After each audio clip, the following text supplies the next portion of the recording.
దేవుడు మన పక్షమునుండగా మనకు విరోధి ఎవరు?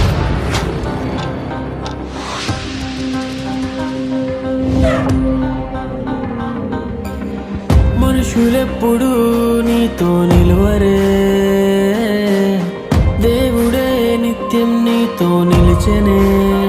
ఓ మనుషులెప్పుడు నీతో నిలువరే,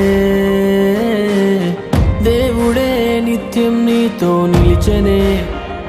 నింగి నేల సమస్తము ఆయనదే, పునరుత్థానం జీవము ఆయనదే. నింగి నేల సమస్తము ఆయనదే, పునరుత్థానం జీవము